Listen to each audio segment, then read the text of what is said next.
Hello everyone, welcome to Chetan Bharat Learning. We have already conducted 2 classes for the essay module. Now this is going to be the third class. इसके बाद आपकी एक और class होगी essay module में. उस class में हम बात करेंगे essentially philosophical essays कैसे लिखने हैं, conclusion कैसे देना है, और उसके बाद आफ्टर दी 4 क्लासेस 2 हो चुकी हैं, थर्ड ये और चौथी जो नेक्स्ट होगी, उसके बाद हम एसेज लिखना स्टार्ट करेंगे बहुत सारे टॉपिक्स पे. हम आपको माइंड मैप्स बनवा के देंगे from pretty obvious topics like uniform civil code, universal basic income, GST, artificial intelligence to some seriously philosophical issues जो आपके एग्जाम में अब आने लगे हैं, स्पेशली सिविल सर्विसेज यूपीएससी में. आई एम प्रिटी श्योर कि अगर आप इस मॉड्यूल को फॉलो कर रहे हैं और इससे पहले अगर आप लिखने में स्ट्रगल कर रहे थे, let's say if you were struggling to write a good essay, आपको इंट्रोडक्शन नहीं समझ आ रहा था कैसे लिखा जाए, या कंक्लूजन या बॉडी, या फिर आपको ब्रेनस्टॉर्मिंग नहीं करनी आ रही थी कि that right I have read enough about everything but I just don't know how to collect my points in such a way that I can present them in a reasonable presentable manner. तो वो सब चीज़ों में आपको इस module से help हो रही होगी. नाउ अभी तक हमने क्या किया इस मॉड्यूल के अंदर, क्विकली अगर हम देखें, हमने स्टार्ट किया था कि हमारे पर्पस ऑफ एसे के बारे में हमने फर्स्ट क्लास में बात की थी. ये सारी चीज़ें 2 छोटी छोटी वीडियोस में कवर हुई हैं, आप हमारे चैनल पे फ्री ऑफ कॉस्ट देख सकते हैं. Second, I told you that while writing any essay it should be clearly oozing out that you have a typical temperament of a civil servant. तो उसमें आपके ऐसे में आपका जो व्यू पॉइंट है थोड़ा पब्लिक स्पिरिटेड हो, आप कंट्री के असेंशियल जो कॉन्स्टिट्यूशनल डॉक्यूमेंट है उससे आपकी एक लॉयल्टी नज़र आ रही हो, and then things like that. And then we spoke about clarity of thought. ये नहीं है कि किसी भी टॉपिक के आपने प्रोज बता दी और कॉन्स बता दी, मेरिट्स बता दी, डीमेरिट्स बता दी, एंड दैट्स इट. वो तो कोई भी बता देगा. Your essay also must have a workable, practicable solution, conclusion, so that you don't leave it ambiguous, you don't leave it confused. कि आप ऐसे नहीं साउंड कर रहे हो कि यार अब ठीक है आपको मेरिट्स पता लग गई, डीमेरिट्स पता लग गई इस बच्चे को, और उसके बाद ये बच्चा कंफ्यूज्ड है. ऐसा नहीं होना चाहिए. Then we spoke about writing skills, कि किस तरह से आपको अपने एक्सप्रेशन को इम्प्रूव करना है. छोटे छोटे हमने टिप्स पे दिए थे आपको, वो एग्जामिनर को पढ़ने में जो ऐसे इजी लगेगा. होता क्या है कि आपने लाइफ में एक ऐसे लिखना है, लेकिन एग्जामिनर ने तो हंड्रेड्स ऑफ एसेज पढ़ने हैं. सो कुछ छोटी छोटी चीज़ें हैं जो आप इनकलकेट करते हो, तो do you end up writing good essays.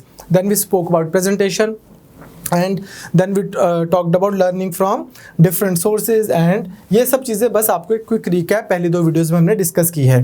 फिर I gave you an example कि पॉलिटिकल साइंस बैकग्राउंड के बच्चे भी कई बार क्या कर देते हैं, ऐसे ही सेलेक्ट अच्छा नहीं किया, instead of writing essay on non alignment movement, instead of writing essays on border disputes, वो बच्चे वो वाला ऐसे चूज़ कराते हैं जो उनके लिए कुछ उनको स्पेशल एडवांटेज ही नहीं है. सिमिलरली सोशियोलॉजी वाले बच्चे, सिमिलरली पबेड वाले बच्चे, आप सब बच्चों को ये देखना है कि जो आपको ऑप्शंस दी गई हैं एसेज में, आपको किस चीज़ के बारे में ज़्यादा आता है, कौन सा ऐसे है जिसके बारे में आपको you may know views of 10 more thinkers compare to an ordinary student, दूसरे स्टूडेंट से.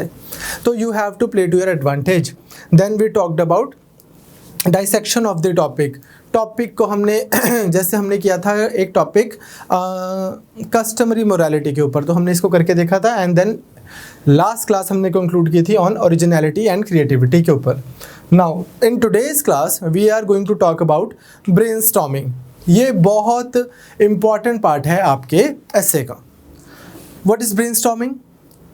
बस आपको पता है जब 4 लोग बैठ जाते हैं और नए नए आइडियाज़ निकल के आ रहे होते हैं, उसी को ब्रेनस्टॉर्मिंग बोलते हैं. The process of producing a host of ideas in quick succession. Now अब यहाँ पे आपने क्या करना है, आपको एसे का टाइम मिला, चलो जी आपने सेलेक्ट कर लिया एक ऐसे कि okay I am going to write on this particular topic. अब आपने करनी है उसकी ब्रेनस्टॉर्मिंग. अब इस स्टेज पे हम आपको रेकमेंड करेंगे कि यू लेट द आइडियाज़ कम. चाहे आइडिया आपको इस स्टेज पे कितना भी absurd लग रहा हो, आइडियलिस्टिक लग रहा हो, आउटराइटली स्टूपिड भी लग रहा हो, इस समय you don't control your mind, you let your mind freely manufacture the ideas. इस समय आपने जज नहीं करना है. ठीक, जैसे एल्बर्ट आइंस्टाइन बोलते थे ना कि if at first stage an idea is not absurd, then there is no hope for it. तो शुरू में आपको हर एक आइडिया absurd लग सकता है, आपको आने देना है सारे आइडियाज़ को कि मैं जिस भी टॉपिक पे ऐसे लिख रहा हूँ, everything then and anything I could think of, वो मैंने यहाँ पे रफली लिख लिया। Once you have all the ideas noted down, से आपके दिमाग में 25 आइडियाज़ आए, आपने 25 के 25 को नोट कर लिया। Now what? नाउ आप उनकी मार्किंग भी कर सकते हो, ठीक। इसे मैंने आइडिया नंबर 1, आइडिया 2, आइडिया 3, इस तरह से आपने 25 आइडियाज़ लिख लिए। यहाँ पे अब आप सेलेक्ट करोगे कि which are the good ones and you will reject the bad ones. अब कैसे पता लगेगा कि कौन सा आइडिया गुड है, कौन सा आइडिया बैड है, कौन सा आइडिया मैं अपने एस्से में लिखूं, कौन सा ना लिखूं? अब आप किसी टॉपिक के ऊपर एस्से लिख रहे हो, आपको पता लग गया कि ये किस टाइप का एस्से है, इसमें मेरे को कंपेयर एंड कॉन्ट्रास्ट करना है, मान लो। और कंपेयर एंड कॉन्ट्रास्ट का एग्जांपल से साइंस के बारे में ऐसे आता है कि बून और बेन और समथिंग लाइक दिस, अभी हम देखेंगे। आपको कंपेयर एंड कॉन्ट्रास्ट करना है। मोबाइल फ़ोन्स के ऊपर ऐसे आता है, नहीं, over dependence of mobile phones in like day to day life. अब आपने 20 पॉजिटिव्स लिख दिए, 20 नेगेटिव्स आपने लिखे हुए हैं। अब कुछ आपको पता लगता है कि यार ये ना मेरे पॉइंट्स जो हैं ये इतने स्ट्रॉन्ग नहीं है, इनसे ना इम्पैक्ट नहीं पड़ेगा, ये एवरेज सी चीज़ है, ये सिर्फ मोबाइल फ़ोन्स के लिए ट्रू नहीं है, ये तो मैं 100 चीज़ों के बारे और बोल सकता हूँ। दूसरी चीज़, आपको पता है कि यार आपके पास वर्ड लिमिट है। मान लो आपके पास अगर 10 अच्छे आइडियाज़ हैं भी, और आपको पता है कि आपके पास इतनी वर्ड लिमिट है that you can only place 7 ideas, so the ones which are not strong enough to you, आपको खुद को ही वो ऐसे नहीं लग रहे हैं कि यार ये बहुत इम्पैक्टफुल पॉइंट्स हैं, तो you have a limited word limit, a limited time allocation at your disposal. उसको ध्यान में रख के आपने क्या करना है, सबसे पहले सेलेक्ट कर लेना, ये आइडिया, ये आइडिया, ये आइडिया, इसको रिजेक्ट कर देता हूँ, इसको नहीं लिखता, इसको नहीं लिखता। इस तरह से आपने पहले सिलेक्शन कर ली। सबसे पहला प्रोसेस था सभी आइडियाज़ आने दिए। दूसरा प्रोसेस था फिर उसके बाद आपने उसको सेलेक्ट किया कि अच्छे आइडियाज़ कौन से हैं और बुरे आइडियाज़ कौन से हैं। बुरे का मतलब क्या है कि वो जो एग्ज़ाम में मुझे नंबर नहीं दिलवाएंगे, या इतना लंबा सेंटेंस भी लिखूंगा और बात भी नहीं बनेगी, इससे अच्छा इसको रहने देता हूँ। Now that you have selected those ideas which can be written in the exam, now what? Third stage is sequencing. अब ये बहुत इम्पॉर्टेंट है। सीक्वेंसिंग का मतलब क्या है? बहुत सारे बच्चे अपना एस्से लिख के आते हैं और उसके बाद मान लो मैं या कोई भी पर्सन जो उनका एस्से चेक कर रहा है, सभी के लिए ट्रू है ये, वो बोलते हैं अरे वो पॉइंट क्या है, ये पॉइंट क्या है, तो वो कहीं से ढूंढ के दिखा देते हैं कि ये देखो लिखा हुआ है। ये सच में होता है। हम बच्चों को जो फीडबैक देते हैं, और आप भी अगर आप कहीं पे भी एस्से का मॉड्यूल लगाएंगे और आप चेक करवाएंगे अपना एस्सेस, तो आपके साथ भी ये हो सकता है कि आप अपना एस्से जब उनको दिखाओगे, वो आपको 10 पॉइंट्स लिख के देंगे कि ये नहीं लिखे हुए, और आप उनको दिखा पाओगे ये देखो मैंने लिखे हुए हैं। कहाँ? कहीं छुपा के, कहीं कोने में। सीक्वेंसिंग नहीं हम ठीक कर पाए। सो करना क्या होता है, once the ideas have been selected you have to sequence them in order of priority as well as in the order of presentation. वो निकल के भी अच्छे से आने चाहिए। सो ये 3 चीज़ें हमें आज देखनी है कि ब्रेनस्टॉर्मिंग करते हुए, अभी जल्दी से 10 मिनट का टॉपिक है ये वाला छोटा सा, ये जल्दी से हमने देखना है कि ब्रेनस्टॉर्मिंग करनी कैसे है, उसके बाद आइडियाज़ कैसे आएंगे हमारे पास, उनको सेग्रीगेट कैसे करना है, and once they are segregated how to place them in a way that examiner को बहुत अच्छा फ्लो बन के आए एग्जामिनर के लिए, वो जब आपका ऐसे पढ़ रहा है। तो सबसे पहली बात आती है ब्रेनस्टॉर्मिंग की, ब्रेनस्टॉर्मिंग कैसे करनी है। कई बार बहुत बच्चे ये बात बोलते हैं, कहते हैं कि हमारे सामने एक टॉपिक होता है, आता सा तो होता है टॉपिक के बारे में, बट उसके बारे में मैं 100 वर्ड्स लिख दूंगा, 150 वर्ड्स लिख दूंगा। फंडामेंटल ड्यूटीज़ के ऊपर या उससे रिलेटेड आपको कोई ऐसे आता है, अब आप लिखोगे people should follow fundamental duties, that's it. You know what I am saying कि होता क्या है कि हमारे पास 2000 वर्ड्स नहीं बन रहे होते, तो उसके लिए हमने आज थोड़ी सी बात करनी है। जैसे एक एग्जाम्पल हम लेंगे, यूपीएससी में ये ऐसे आया था, customary morality can not be a guide to modern life. पहले तो एक बेसिक सी ब्रेनस्टॉर्मिंग क्या होती है, who, why, how, what, when and so on. If you keep on asking these questions with respect to the statement that the examiner is giving you, आपके बहुत सारे points तो वहीं से निकल के आएंगे। फॉर एग्जाम्पल यूपीएससी ने ऐसे दिया, customary morality can not be a guide to modern life. अब मुझे इसकी ब्रेनस्टॉर्मिंग करनी है।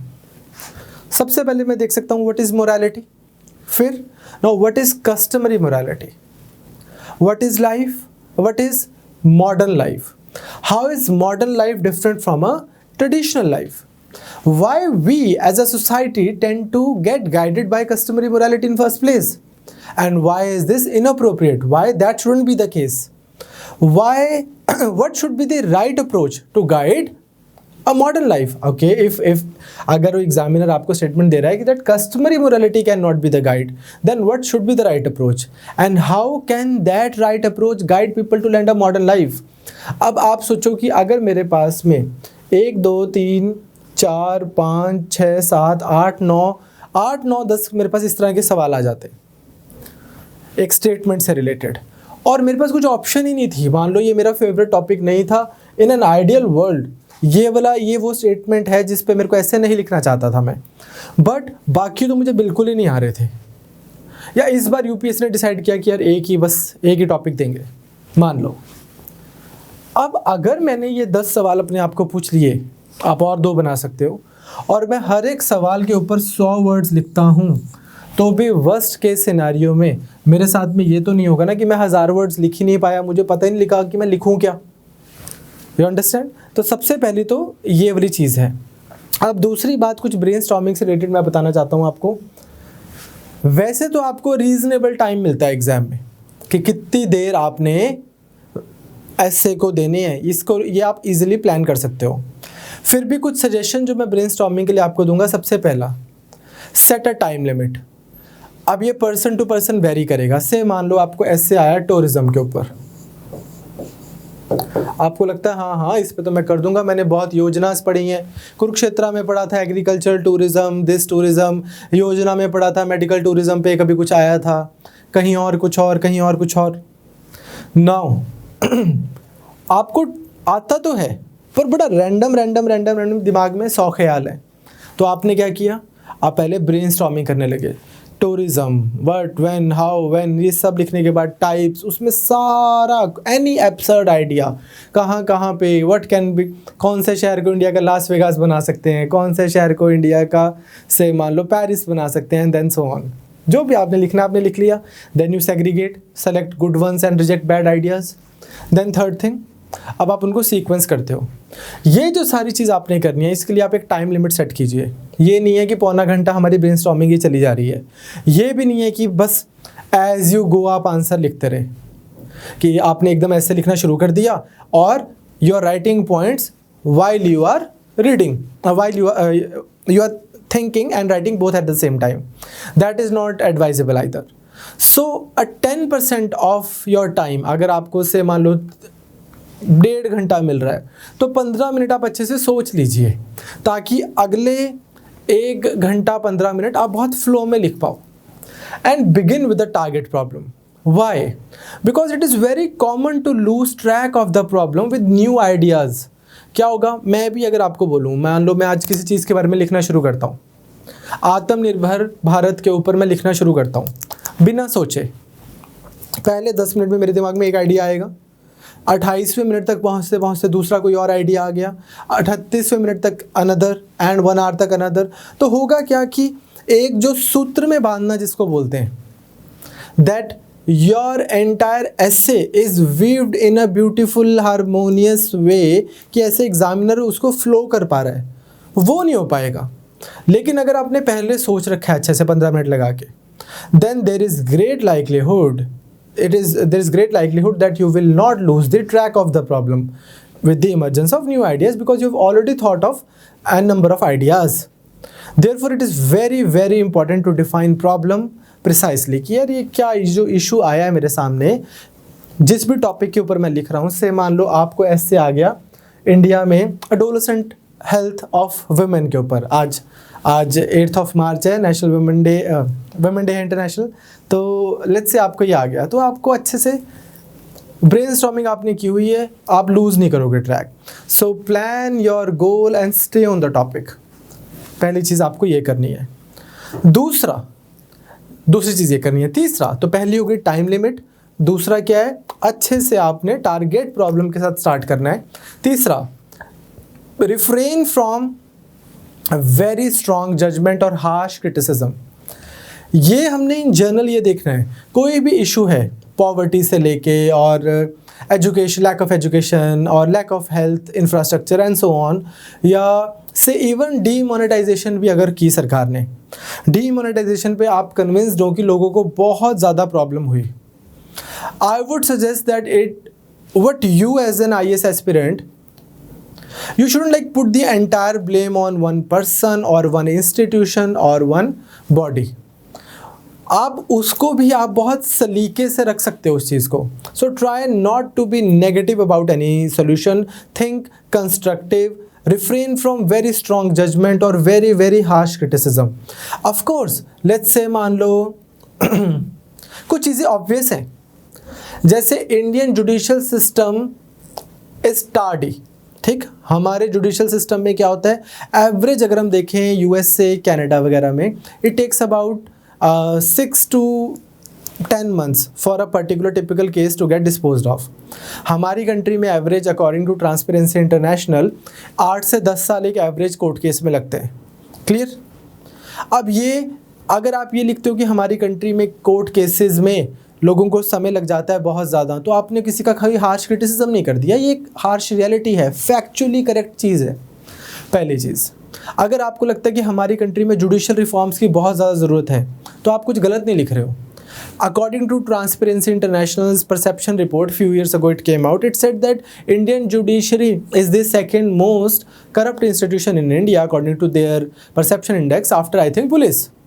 If you're writing something like that and you're quoting Transparency International's report, that is not something जो आपने क्यों लिख दिया, ये क्या बात बनी।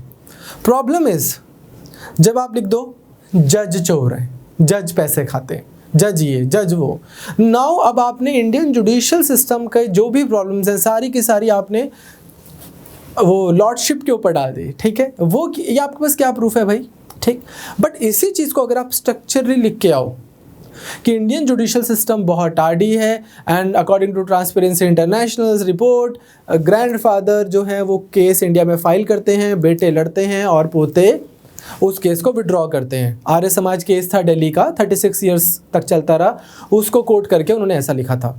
एनीवेज, तो अब आप उसमें जब आप बोलते हो कि यार यहाँ पे प्रॉब्लम कहाँ पे है, और फिर आप सभी स्टेक होल्डर्स के लिए कंस्ट्रक्टिव फीडबैक देते हो। फॉर एग्जांपल अगेन इसी चीज़ को आगे बढ़ाते हैं जुडिशियल को ही, से आप बोलते हो कि से गवर्नमेंट को क्या करने की ज़रूरत है, ज़्यादा नेम्स अप्रूव करके मोर हायरिंग करने की ज़रूरत है। ये जो इंफॉर्मेशन एंड कम्युनिकेशन वाला जो ICT इंफ्रास्ट्रक्चर है, टेक्नोलॉजी इंफ्रास्ट्रक्चर बढ़ाने की ज़रूरत है। सिमिलरली लॉयर्स को कुछ और करने की ज़रूरत है, बार काउंसिल को अपने हिसाब से कुछ और करने की ज़रूरत है, जजेस के हिसाब से एक अलग कुछ करने की ज़रूरत है। तो आप धीरे धीरे एंड वी एज लिटिगेंट, या गवर्नमेंट के केस में आप बोल दो कि यार सबसे बड़ा लिटिगेंट इंडिया में सरकार है, तो Indian government needs to be careful about this thing as well. Similarly supreme court India में मान लो बहुत ज़्यादा स्पेशल लीव में केसेस उठा लेती है नीचे से 30-40% के आसपास, तो ये सब चीज़ें ना हो। तो अब क्या है कि आपने ये तो अभी भी बोला कि यार जुडिशियल सिस्टम में प्रॉब्लम है, क्योंकि वो है तभी तो वैसे आया आपको पेपर में, बट आपने सारी प्रॉब्लम्स के लिए किसी एक इंस्टीट्यूशन को अनड्यूली स्ट्रॉन्ग होके बहुत हार्शली आपने सारा ब्लेम उन पे नहीं डाला। And that is true for the politicians as well, for police, for people, for everyone. Okay, now I hope आप समझ पा रहे हो। थोड़ा सा ऐसी चीज़ें हम कर जाते हैं, we tend to get carried away, we are not suppose to. देन जब आप ये सब चीज़ें तब की हैं बच्चे जब ब्रेन स्टॉर्मिंग है, ये लिखने के बाद की नहीं, मैं बोल रहा हूँ कि जब हम ब्रेन स्टॉर्मिंग कर रहे हैं उसी समय आपने बहुत सारे ऐसे पॉइंट्स नहीं लिख लेने जहाँ पे किसी को भी लगे कि यार ये सब this person has a personal bias say in favour of somebody और like personal this person is against a particular institution, ऐसा नहीं लगना चाहिए। Then at this stage, at the brainstorming stage, aim for quantity. First of all you should try to get as many ideas as possible. आप sorting तो बाद में कर ही दोगे कि कौन से आइडियाज़ मेरे सही है कौन से नहीं है। आप ज़्यादा से ज़्यादा आइडियाज़ रखो। क्यों?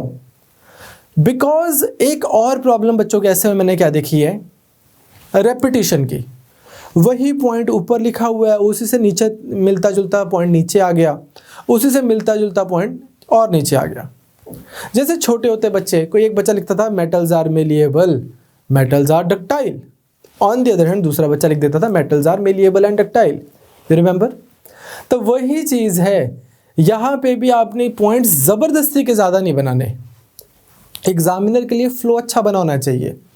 वो कैसे होगा?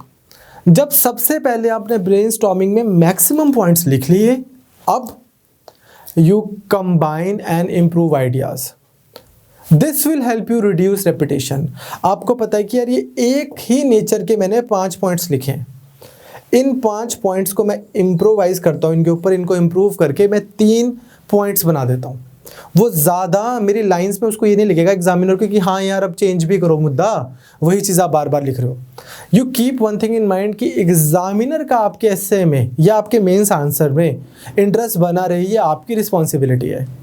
तो उसके लिए क्या है, you will have to give examiner enough number of unique points. Clear? चले आगे नाउ। तो next thing you are supposed to do is once you've aimed for quantity, you've got as many points as possible, then you combine those ideas and you improve upon those. Okay, at this point only, ये एक चीज़ और मैं मतलब again बच्चों में मैंने notice किया, जो भी मैं मॉड्यूल में पढ़ा रहा हूँ, all of this is a product of like me checking so many essays। मतलब मैंने सब चेक कर करके बच्चों का वहीं से निकाले कि क्या क्या क्या प्रॉब्लम हो जाती है। ठीक है, of course certain guides are also there. Now बच्चे ने सोच लिया कि यार मैंने एस्से में क्या क्या पॉइंट्स लिखने हैं, पर उसने लिखा नहीं कहीं पे कोई फ्लो चार्ट नहीं बनाया। ब्रेनस्टॉर्मिंग भी की 15 मिनट, पर वो ब्रेनस्टॉर्मिंग मन में ही की। ये भी बच्चे करते हैं। उससे क्या होता है, सब सोचा भी, 5 मिनट शायद उन्होंने ब्रेनस्टॉर्मिंग के बचा भी लिए। एक बच्चा जो नोट डाउन कर रहा है ब्रेनस्टॉर्मिंग करते हुए, उसके 15 मिनट लगे। जो नोट डाउन नहीं कर रहा उसके 8 से 10 मिनट लगे। उसने मन में ही कर लिया सारे ब्रेनस्टॉर्मिंग। बट इसका फ्लो बेटर होगा। Why? Because ideas go as fast as they come. दिमाग में आइडिया आया था यहाँ पे, फिर लिखते हुए रह गया।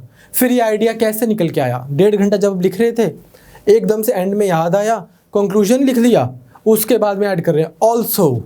ठीक, थ्रो वैसा पॉइंट कि भाई एग्जामिनर अच्छा सुनो, आप नहीं ऐसे किसी के घर से जा रहे होते हो, जाते जाते गेट पे बोलते हो हाँ एक बात और बोलनी थी, वैसे सा पॉइंट निकल के आता है। तो एकेडमिकली आपके एस्से को थोड़ा वीक कर देता है।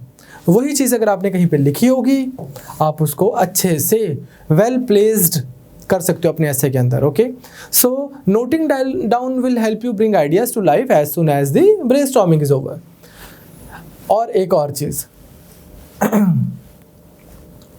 वो चीज़ क्या है कि जैसे हम जब बात भी करते हैं, आपने देखा होगा वो India wants to know and this and that, जब भी न्यूज़ चैनल पे भी आप देखते हैं, जब 20 लोग आपस में बात कर रहे होते हैं एक ही टाइम पे, तो किसी को कुछ समझ नहीं आता। One of the reasons why we don't take live classes, हम डेली ही रिकॉर्ड करते हैं क्लासेस, तो हम आपको लाइव ही क्यों नहीं ले लेते? उसका रीज़न भी यही है कि बीच में टीचर पढ़ा रहा होता है, हम देखते हैं बहुत सारे चैनल्स पे टीचर पढ़ा रहा है, बीच में पढ़ाते पढ़ाते हाँ आ रहे हैं इस टॉपिक पे आ रहे हैं, ये। इससे अच्छा एक टाइम पे एक पर्सन बोले, बच्चे बाद में डाउट पूछें, फिर हम उनका जवाब देते। So one conversation at a time will make the whole process more orderly. So जब आप ब्रेनस्टॉर्मिंग कर रहे होते हो, even within our mind we must not jump abruptly from one idea to another. आपको क्या करना है, ये ब्रेनस्टॉर्मिंग वाला process it can not be stressed on enough. इस पे जितनी अच्छी ब्रेनस्टॉर्मिंग होगी पहले 15 मिनट, उतना अच्छा आपका अगला 1.5 घंटा निकलेगा। ठीक, तो आपको क्या करना है, एक पॉइंट लिखा, अच्छे से सोचा उसके बारे में, कुछ इसके सब पॉइंट्स बनते हैं क्या, जल्दी से बुलेट पॉइंट्स बना लिए, फ्लो चार्ट सा बना लिया, फिर दूसरा पॉइंट, फिर तीसरा पॉइंट। क्या क्या कर रहे हो आप ये करते हुए? एक तो आप व्हाट, व्हेन, हाउ, ये सब इस सब चीज़ों के बारे में सोच रहे हो। टाइम लिमिट एक सेट किया 10 मिनट। हार्श चीज़ें नहीं लिख रहे हो, पर क्वांटिटी के लिए एम कर रहे हो। I must have as many ideas in my mind as possible and at this time you are not considering any ideas absurd. Clear? अब इस तरह की हमने करनी है ब्रेनस्टॉर्मिंग। अब जो है, अब मैं आपको थोड़े से कुछ टिप्स देता हूँ इंट्रोडक्शन के, कि जब आप एस्से को इंट्रोडक्शन जब आप उसका लिखते हो तो आपको कैसे लिखना है। अगेन कोई भी परफेक्ट इंट्रोडक्शन नहीं है। ऐसा नहीं है कि मैंने आपको कोई इंट्रोडक्शन बता दिया बस आज से आप वही लिखने लग गए। कुछ बेसिक गाइडलाइंस हम आपको बता सकते हैं जो आपको हेल्प करेंगी एक अच्छा इंट्रोडक्शन लिखने में। तो सबसे पहला तो ये है कि introduction is called introduction for a reason. You must introduce the topic. अब टॉपिक को इंट्रोड्यूस करने का मतलब ये नहीं है कि आप सीधा डेफिनेशन लिखना शुरू कर दो। आर्टिफिशियल इंटेलिजेंस के ऊपर आपको एस्से आया है, क्लियर, या आपको एस्से आया है इंक्रीजिंग रोल ऑफ आईटी के ऊपर, आईटी का विद ओवर इलेक्ट्रॉनाइजेशन ऑफ वर्ल्ड। आपके दरवाजे इलेक्ट्रॉनिक से खुलते हैं, आपका टीवी इलेक्ट्रॉनिक से चल रहा है, आपके पर्दे वर्दे सब कुछ इलेक्ट्रॉनिक से हो रहा है। अब आप इंट्रोडक्शन में मान लो मूर्स लॉ से आप अपना इंट्रोडक्शन स्टार्ट कर देते हो कि every decade number of transistor पर एरिया शेल डबल, जो भी मूर्स लॉ है, ठीक। आप इस तरह से अपना शुरू कर देते हो, आपने इंट्रोड्यूस कर दिया टॉपिक को। You understand. Similarly artificial intelligence पे अगर कोई भी एस्से आ रहा है आपको और आपको लगता है कि एलन मस्क की कोई बहुत अच्छी डिबेट आई है, वहाँ से आपको 4 लाइंस मिली हुई हैं, या स्टीव जॉब्स ने कुछ प्रिडिक्ट किया था, या मार्क ज़करबर्ग और एलन मस्क की बहस चल रही है इस इशू के ऊपर, या कोई कंपनी जिसके जो एआई में काम करती है और उसके शेयर स्टॉक स्काई रॉकेटिंग गए हैं, तो आप ऐसा कुछ भी ऐसा लिख सकते हो।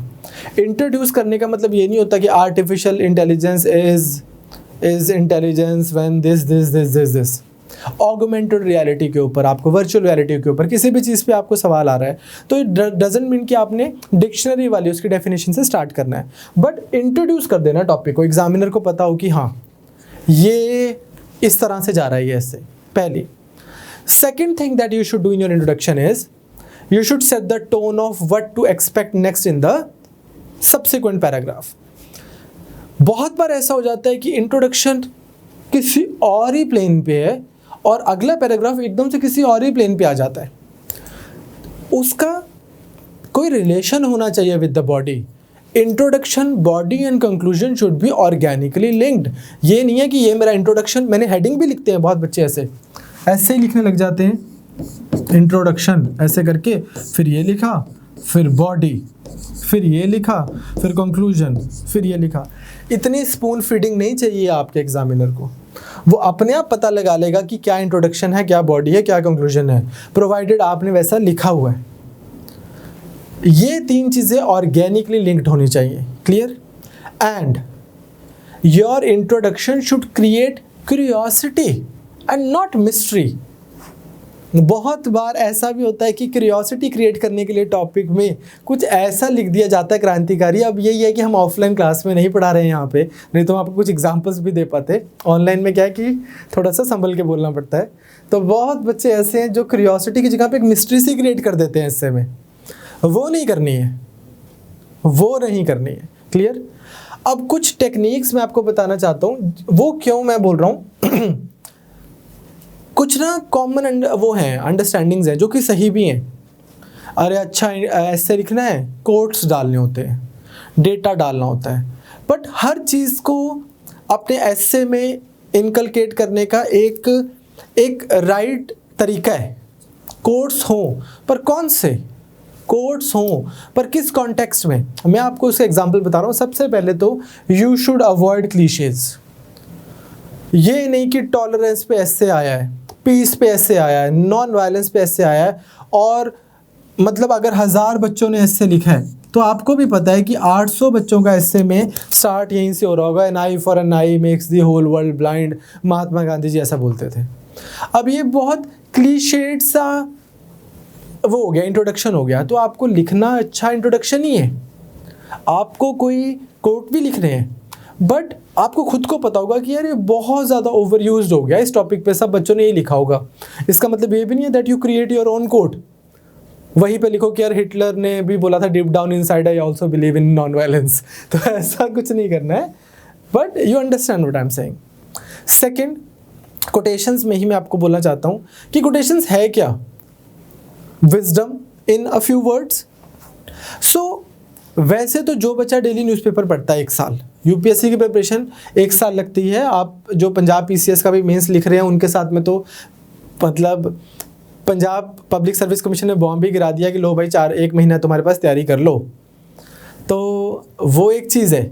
बट अदरवाइज एक टिपिकल सिविल सर्विसेज के एग्ज़ाम में आपके पास 9-10 महीने आप मान के चलते हो कि मैं तैयारी करूँगा 1 साल।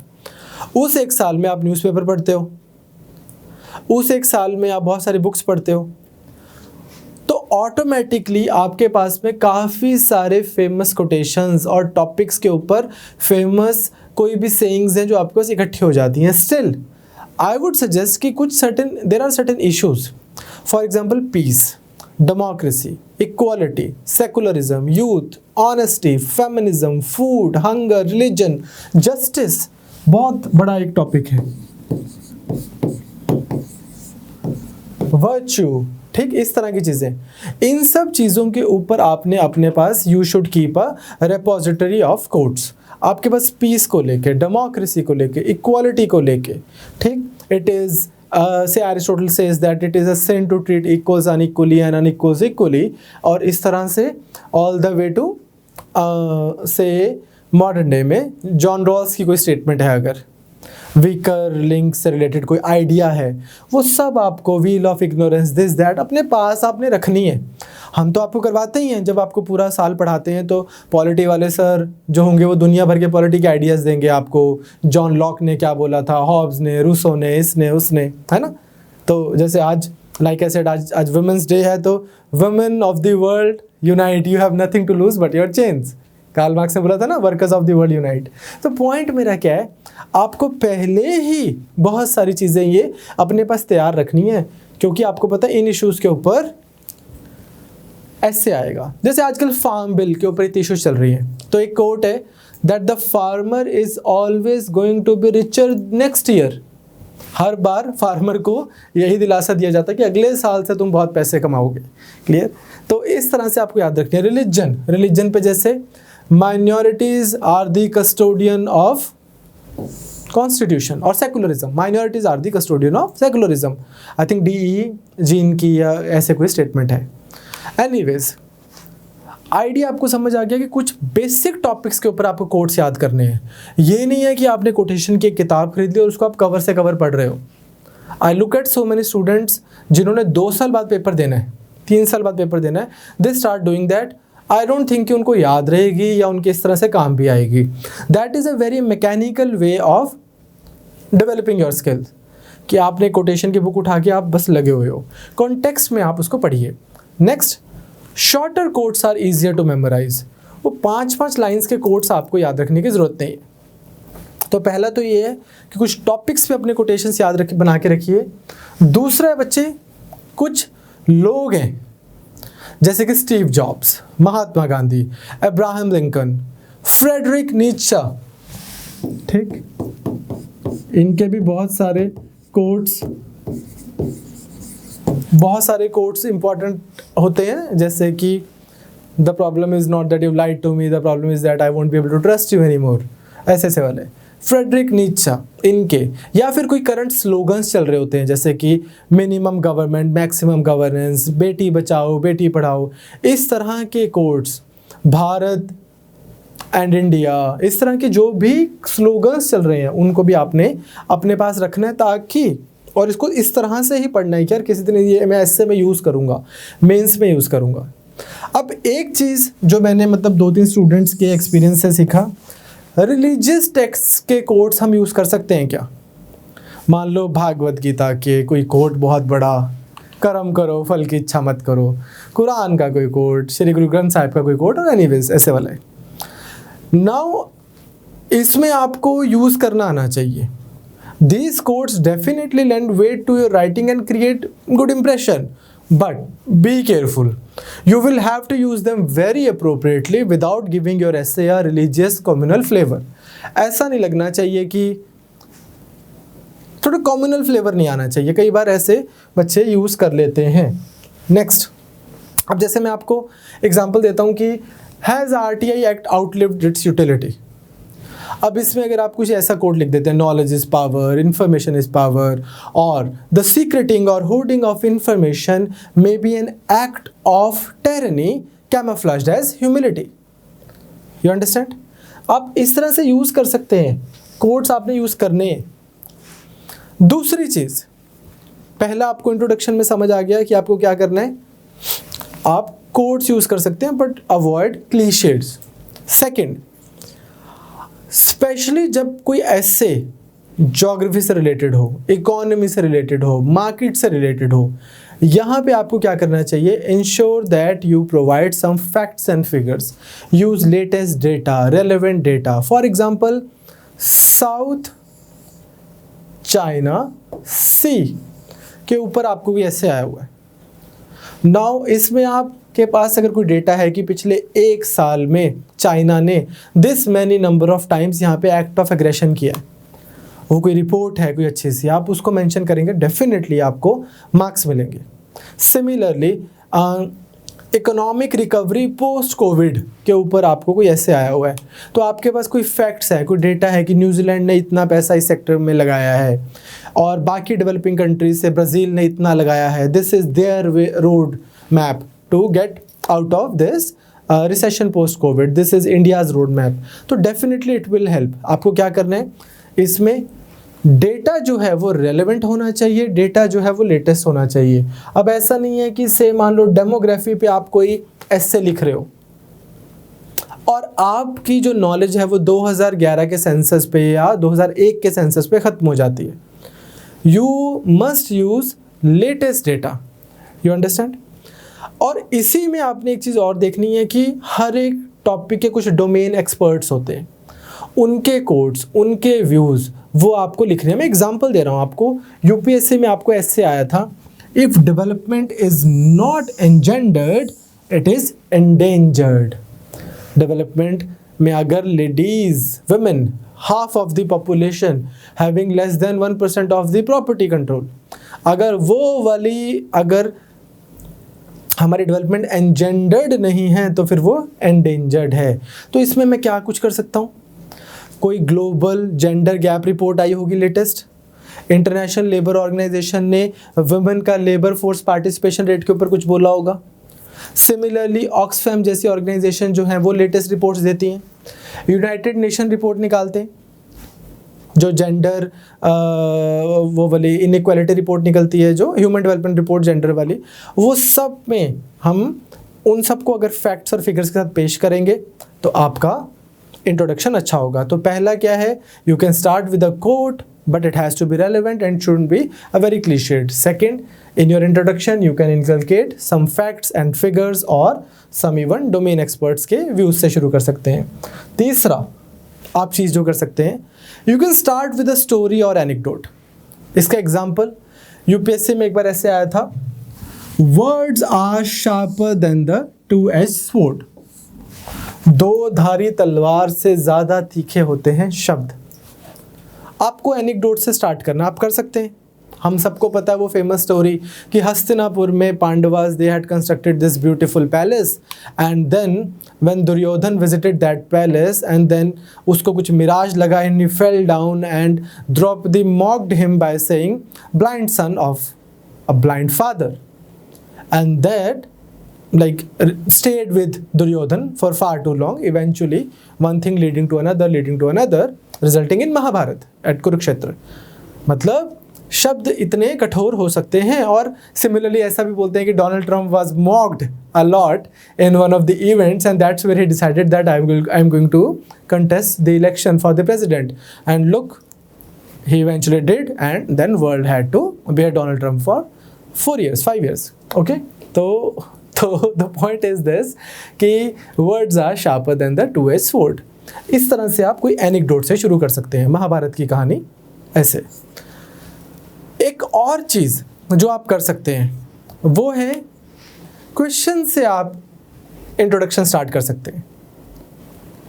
Quotation, facts and figures and data, some anecdote, story या फिर क्वेश्चन। उसका मतलब क्या है, एक सवाल आया था, एक ऐसे का टॉपिक था अगेन यूपीएससी में, a person that values it's privileges above it's principles loses both. Now अगर आप कुछ इस तरह के सवाल पूछो अपने आप से कि how do you feel when a son of some famous cricketer gets selected in the team without playing a single domestic cricket match, और how do you feel when you're going for a very urgent work and you find that the traffic is halted because some VIP is passing on the road, or how can a nation continue to grow when half of the population is not getting equal opportunity to contribute for the development of the nation, and so on. आप इस तरह से लिख सकते हैं कि how do you feel when you visit one of your cousins and he is already selected in the services and is acting all pricey. ठीक, my point is this कि आप सवाल जवाब के थ्रू भी एक अच्छा इंट्रोडक्शन बना सकते हैं। क्लियर? एक और चीज़ आपको देख रहे हो, आपको इंट्रोडक्शन होता क्या है ना, बच्चे एकदम से इंट्रोडक्शन ही अच्छा लिख पाते, तो कोटेशंस आपके इंट्रोडक्शन में हो सकती हैं, बट क्या कर रहे हैं हम, क्लीशेड नहीं लिख रहे। आपको मैंने बोला है कि आपका introduction must engage the examiner, वो पूरा पढ़े आपका ऐसे, तो ये आपकी रिस्पॉन्सिबिलिटी है। तो सबसे पहला आप उसको एंगेजिंग बना रहे हो, इंट्रोड्यूस कर रहे हो टॉपिक को, कैसे, कोई अच्छा कोट यूज़ करके, दूसरा कोई अच्छा डेटा वो सब प्रोवाइड करके, या कोई इन्फॉर्मेशन प्रोवाइड करके, या फिर कोई स्टोरी, या फिर क्वेश्चन से स्टार्ट करके, या फिर आप रियल लाइफ से कॉन्टेक्चुअलाइज करके भी इंट्रोडक्शन लिख सकते हो। What do I mean by that? से अगर आपको मान लो ऐसे आया हुआ है कि ऐसे about gender equality, and let's say there is some recent supreme court judgment about say triple talaq और साबरीमाला केस और entry of women in Haji Ali dargah and so on, Kamakhya temple and so on, इस तरह से आपको कुछ भी आया हुआ है, तो if you write about recent supreme court judgment, now you are contextualising. ऐसे आया हुआ है आपके ऊपर प्राइवेसी को लेके, now you write about Aadhaar judgment, Puttaswamy judgment, this that, है ना, Chandrachud Singh, not Chandrachud Singh, justice JY Chandrachud के व्यू पॉइंट अगर आपने लिख दिए, ठीक, I just watched Aarya recently, hence Chandrachud Singh, I beg your pardon, ठीक, तो you write about Aadhaar judgement और कुछ भी ऐसा, तो वो एक अच्छा कॉन्टेक्चुअलाइज कर लिया। सिमिलरली से आपको बॉर्डर सिक्योरिटी के ऊपर ऐसे आया है, and you want to write a good introduction, you can write about Pulwama, you can write about Balakot, you can write about Galwan Valley and then so on।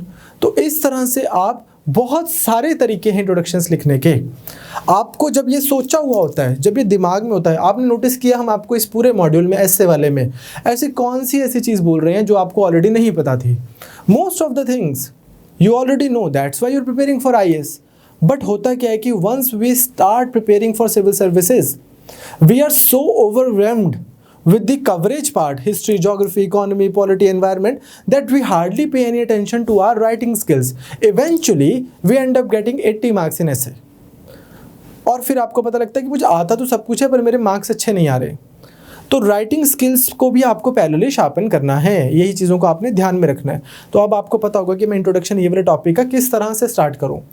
But worst case scenario, मान लीजिए ऐसा हो गया कि ना तो आपको पता लग रहा कि कौन सा कोड डालूं मैं इस टॉपिक पे, ना कॉन्टेक्चुअलाइज हो रहा है टॉपिक, ना कोई फैक्ट्स हैं, ना फिगर्स हैं, ना कोई शॉर्ट स्टोरी दिमाग में आ रही है, कोई एनेक्डोट नहीं है, कुछ नहीं है। अब मैं क्या करूं? राइटर्स ब्लॉक हो गया आपको। बट टॉपिक यही कर रहे हो, आपको बॉडी भी बहुत अच्छे से लिखनी आ रही है। You have sufficient points when you were doing brainstorming, you could think of 20 points and conclusion भी आपको आता है। Now what? आपको इतना तो पता है कि मैं तकरीबन इतनी लाइंस का इंट्रोडक्शन लिखूंगा, छोड़ दो, postpone it for later। You start writing 10-15 minute से ज़्यादा हो गए से, मतलब 10% ऑफ एलोकेशन। अगर आप जिस भी एग्ज़ाम की तैयारी कर रहे हो, अगर उसमें 100 मिनट थे आपके पास में लिखने के लिए और 10 से 12 मिनट हो चुके हैं, अब आप लिखना शुरू कर दो, क्योंकि ब्रेनस्टॉर्मिंग के लिए 10% टाइम सफिशिएंट था। इंट्रोडक्शन नहीं दिमाग में आया है, आप सारा इससे लिख के आपको ऑटोमेटिकली ऊपर से आमद होगी और एक अच्छा इंट्रोडक्शन आ जाएगा, बाद में कर लेंगे, ठीक। So that was all I had to offer as far as introduction is concerned. Now I will tell you how to, मतलब I will give you some tips about the body of the एसे।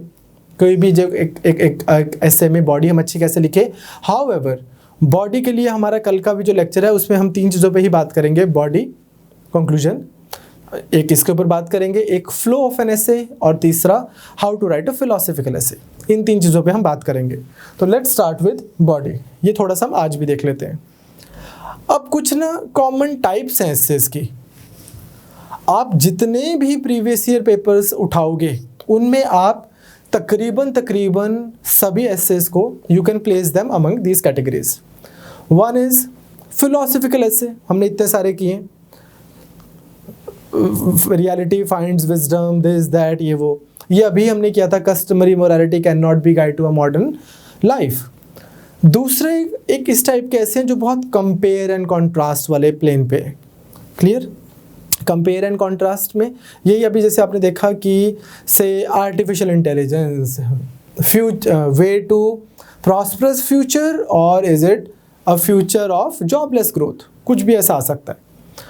तीसरे आपको ऐसे मिलेंगे जिनका बहुत temporal focus होगा, past, present and future. Societies who do not learn from their history are condemned by it.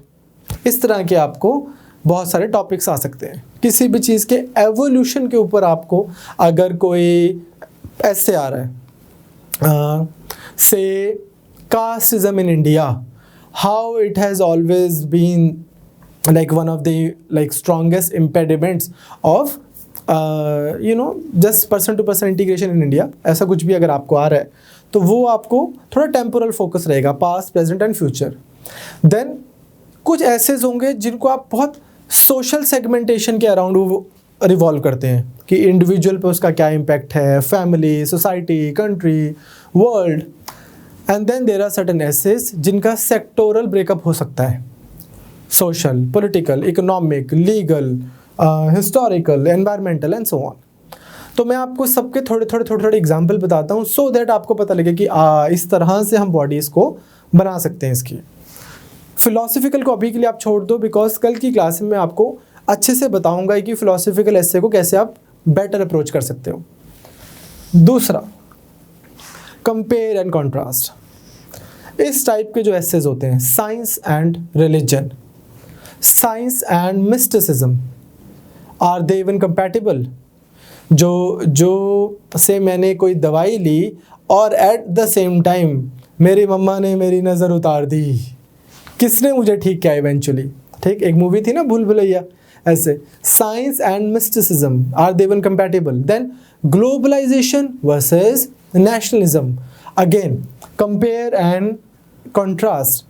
On one hand, the entire world is becoming one big family, the world is getting flatter and nearer.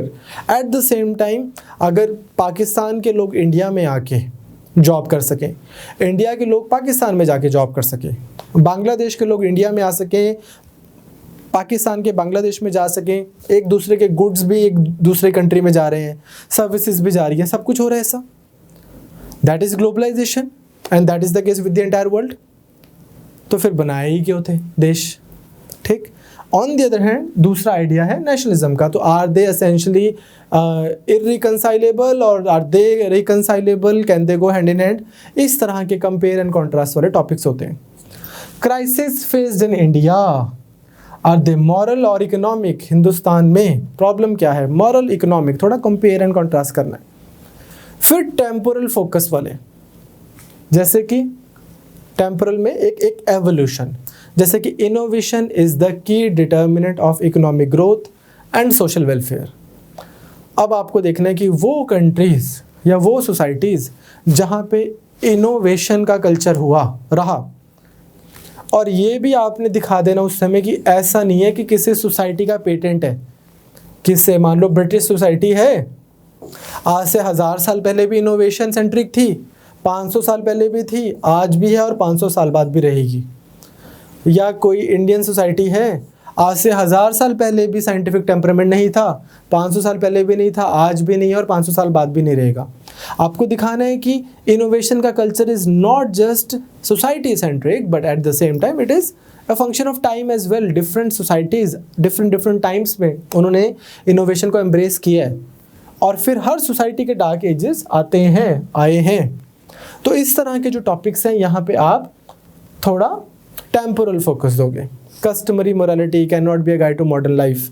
फिर उसके बाद we have already talked about issues like दूसरे sectoral breakup वाले आप लगा लो या social segmentation वाले लगा लो, वो है जैसे आपको ऐसे आया था the challenges to reduce corruption in India. अब इसके ऊपर अगर मेरे को लिखना है तो इंडिविजुअल लेवल पे, फैमिली लेवल पे, सोसाइटल लेवल पे, कंट्री लेवल पे, वर्ल्ड लेवल पे आप कैसे इसको लिख सकते हैं, ठीक। सिमिलरली सेक्टोरल ब्रेकअप, सोशली क्या प्रॉब्लम है, economically, politically, legally, historically and so on. फिर इसके बाद एक और टाइप की बॉडी बनती है एस्से की, वो है थोड़े debatable topics, reservation, demonetization, electoral bonds, GST, CAA, NRC, abolition of article 370। इन टॉपिक्स को, ये वाले टॉपिक्स को एंड